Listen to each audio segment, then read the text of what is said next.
Bonjour tout le monde. Aujourd'hui, on va parler de la gestion des fichiers et des répertoires au niveau de Red Hat Enterprise Linux. On va commencer par ouvrir un terminal et passer en route. Donc avec SU, on tape le mot de passe. Donc là, je vais agrandir un petit peu, comme ça va être plus clair avec zoom avant au niveau d'affichage. Voilà.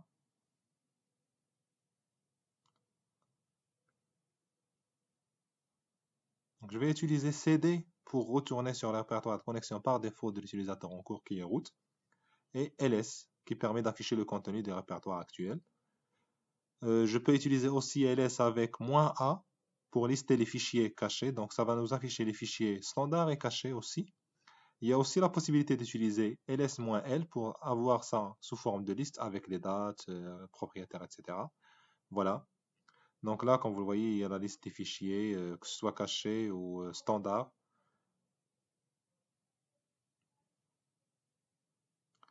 Là, je suis sur /root, donc le répertoire de connexion par défaut de l'utilisateur root. Avec pwd, je peux voir ça. On va commencer par créer une petite arborescence qu'on va utiliser pour notre lab. Donc on va faire mkdir, testdir. On va créer donc un nouveau répertoire avec la même commande, donc mkdir. Mais cette fois-ci, on va le nommer film. On va créer un troisième répertoire, mkdir. Au lieu de musique, je vais le nommer books, par exemple. Voilà.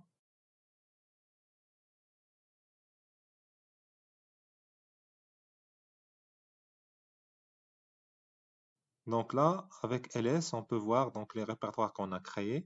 Et comme vous le voyez, il y a un petit D au début de la ligne qui contient, donc qui représente le répertoire, et un tiret dans celle qui représente un fichier standard. On va faire un CD pour accéder à l'un des répertoires, par exemple books. Voilà. pwd, ça permet d'afficher donc le chemin absolu, donc /root/books. Et on peut utiliser donc deux points pour retourner dans l'arborescence. Donc, comme vous le voyez, donc on est de retour sur /root.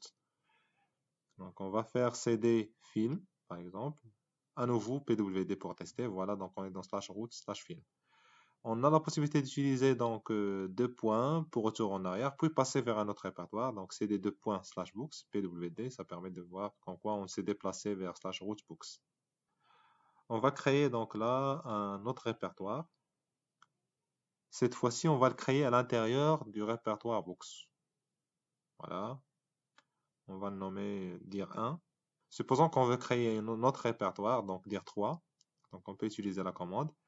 Mais là, ça ne va pas marcher parce que le répertoire intermédiaire dir1 n'existe pas. Voilà.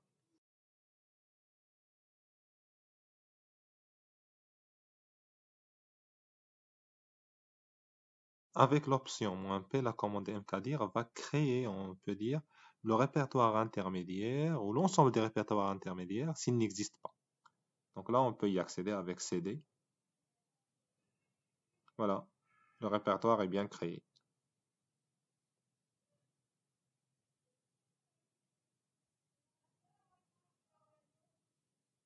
On a la possibilité aussi de combiner deux fois de suite le deux points pour retourner deux fois dans l'arborescence en haut vers la racine. Et comme vous le voyez donc là, c'est des deux points, ça nous permet de retourner, on peut dire, à deux unités ou deux niveaux jusqu'à books. On a des options qu'on peut utiliser avec ls, donc là, ls-ld sur un répertoire. Il y a plusieurs options que vous pouvez utiliser. Je vous invite à aller voir le man de chaque commande, donc principalement, donc là on parle de ls, mais aussi donc mkdir qu'on a utilisé pour la création des répertoires. Comme ça, vous aurez plus d'explications sur l'utilisation de chacune de ces options-là.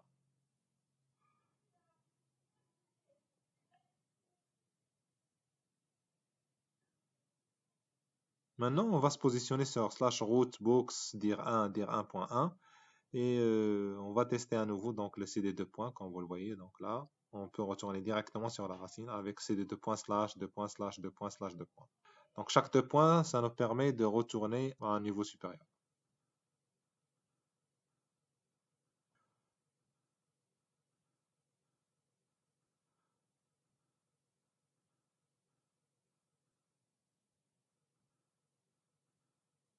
Donc là, je vais me positionner sur cela, donc books, et on va créer les fichiers. On a utilisé mkdir pour créer les répertoires. Touch, c'est la commande qu'on peut utiliser pour créer des fichiers. Donc on va créer un fichier 1, fichier 2, fichier 3. Voilà. On va faire un ls et comme vous le voyez, donc les trois fichiers sont créés.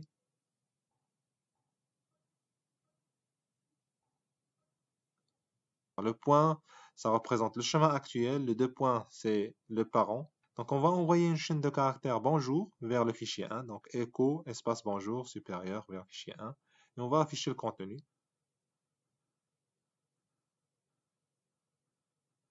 Donc là, comme vous le voyez, donc il y a bonjour dans le fichier 1. Fichier 2, on n'a rien créé, donc on n'a rien envoyé, donc il est vide. Donc on va envoyer pareil, une autre chaîne de caractères, donc bonsoir vers fichier 2 avec echo. Et voilà, donc on a bonsoir à l'intérieur du fichier.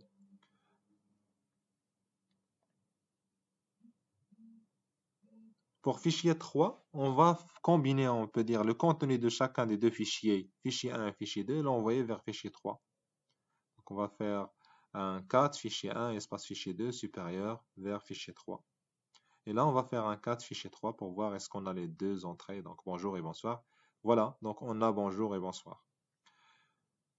Maintenant, on va utiliser, ajouter une autre chaîne de caractères, mais à la fin du fichier, donc en utilisant echo, hello, supérieur, fichier 3A, echo au lieu de 4. Donc là, 4, ça permet d'afficher le contenu, echo, ça permet d'envoyer la chaîne de caractères. Les deux supérieurs, ça permet de ne pas écraser le contenu, mais d'ajouter en quelque sorte ce qu'on a spécifié à la fin du fichier. Voilà.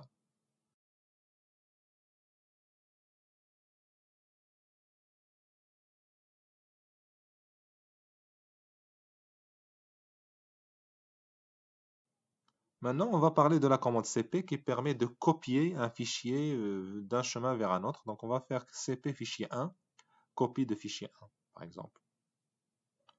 Et si on fait cat copie fichier 1, on va d'abord lister le contenu. Voilà, le fichier il est créé. On va faire un cat copie fichier 1. Voilà, on a le même contenu qu'au niveau de fichier 1. On va faire fichier 1, cat fichier 1. Voilà.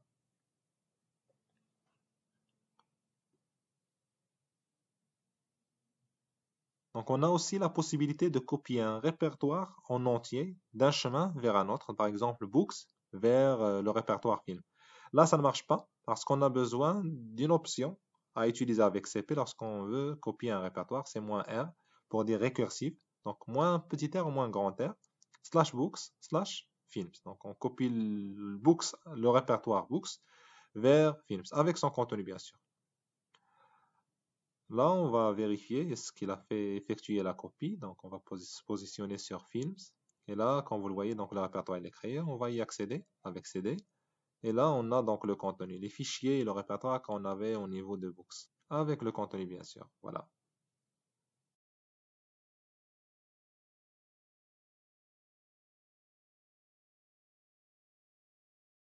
RM, c'est une commande qui permet de supprimer un fichier. Donc là, par exemple, si on veut supprimer copie fichier 1, on va utiliser RM, copie fichier 1. Et là, il nous demande la confirmation. Voilà, et si on liste à nouveau, on a le fichier qui a disparu, qui a été plutôt supprimé. rm-f, ça permet de supprimer sans demander la confirmation. Voilà. Avec rm, on peut aussi supprimer un répertoire. Par exemple, rm, le répertoire qu'on veut, mais il faut utiliser des options. Pourquoi? Parce que pour supprimer un répertoire vide déjà, donc on peut utiliser la commande rmdir. Sinon, si le répertoire il contient des fichiers ou des répertoires, comme le cas de dir 1, ce n'est pas possible de le supprimer. Voilà, on va tester. Comme vous le voyez, ce n'est pas possible de le supprimer. On doit utiliser des options. Même avec l'utilisation de -f, ça ne va pas marcher. Parce qu'il contient des fichiers et des répertoires. Donc là, on doit utiliser la commande ou l'option -r qui permet en quelque sorte de supprimer de manière récursive le contenu de répertoire qu'on a précisé. Donc rm-r, dir 1. Là, il va nous demander la confirmation pour la suppression de l'ensemble des fichiers des répertoires avant de supprimer dir1. Voilà. Supposons que maintenant on veut supprimer le répertoire sans demander la confirmation. Donc on va utiliser la même commande rm, -r et ajouter le f. Comme ça pour forcer ne pas demander la confirmation chaque fois qu'il veut supprimer quelque chose à l'intérieur du répertoire. Voilà. Donc là on a supprimé books aussi.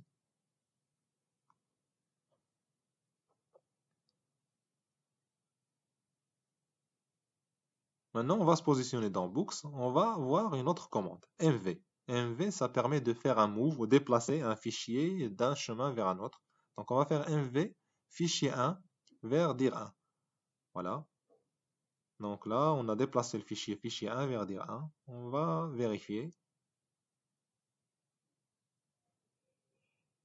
Soit cd vers dir1, soit directement ls dir1 et ça permet d'afficher le contenu de dir1. Et comme vous le voyez, donc fichier 1 il est à l'intérieur de dir1.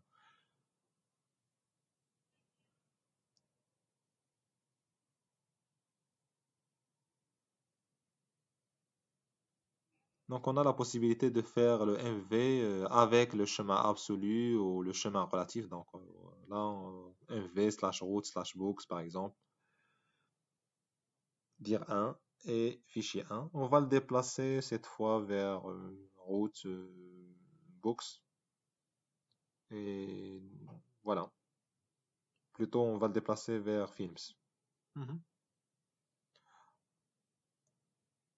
On va se positionner dans route films. Ou bien lister directement le contenu avec ls slash route slash films. On ajoute -l. Voilà, on a bien le fichier 1 à l'intérieur de route films.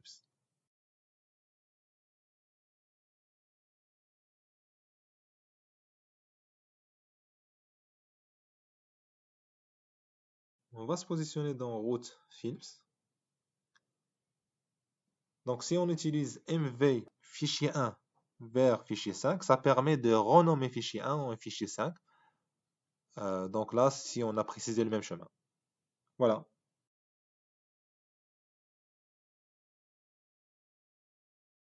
Enfin, rappelez-vous d'utiliser la commande man pour voir les détails et les options de chaque commande qu'on a vu ensemble. Donc on a vu cd pour accéder à un répertoire, ls pour lister le contenu d'un répertoire, aussi mkdir pour créer un répertoire, touch pour créer des fichiers, donc vous avez les options, cat pour afficher le contenu d'un répertoire, pwd pour avoir le chemin actuel, cp pour copier des fichiers ou des répertoires, mv pour déplacer un fichier ou le renommer ou déplacer un répertoire, rm pour supprimer un fichier ou un répertoire, et n'oubliez pas rmdir si vous voulez supprimer un répertoire vite. C'est la fin de cette introduction à la gestion des fichiers et répertoires au niveau de Red Hat Linux. Dans de prochaines vidéos, on va voir les notions plus avancées de la gestion des fichiers et des répertoires, à savoir la gestion des droits, des owners ou des propriétaires de ces fichiers, etc. Enfin, merci pour votre attention et à la prochaine vidéo.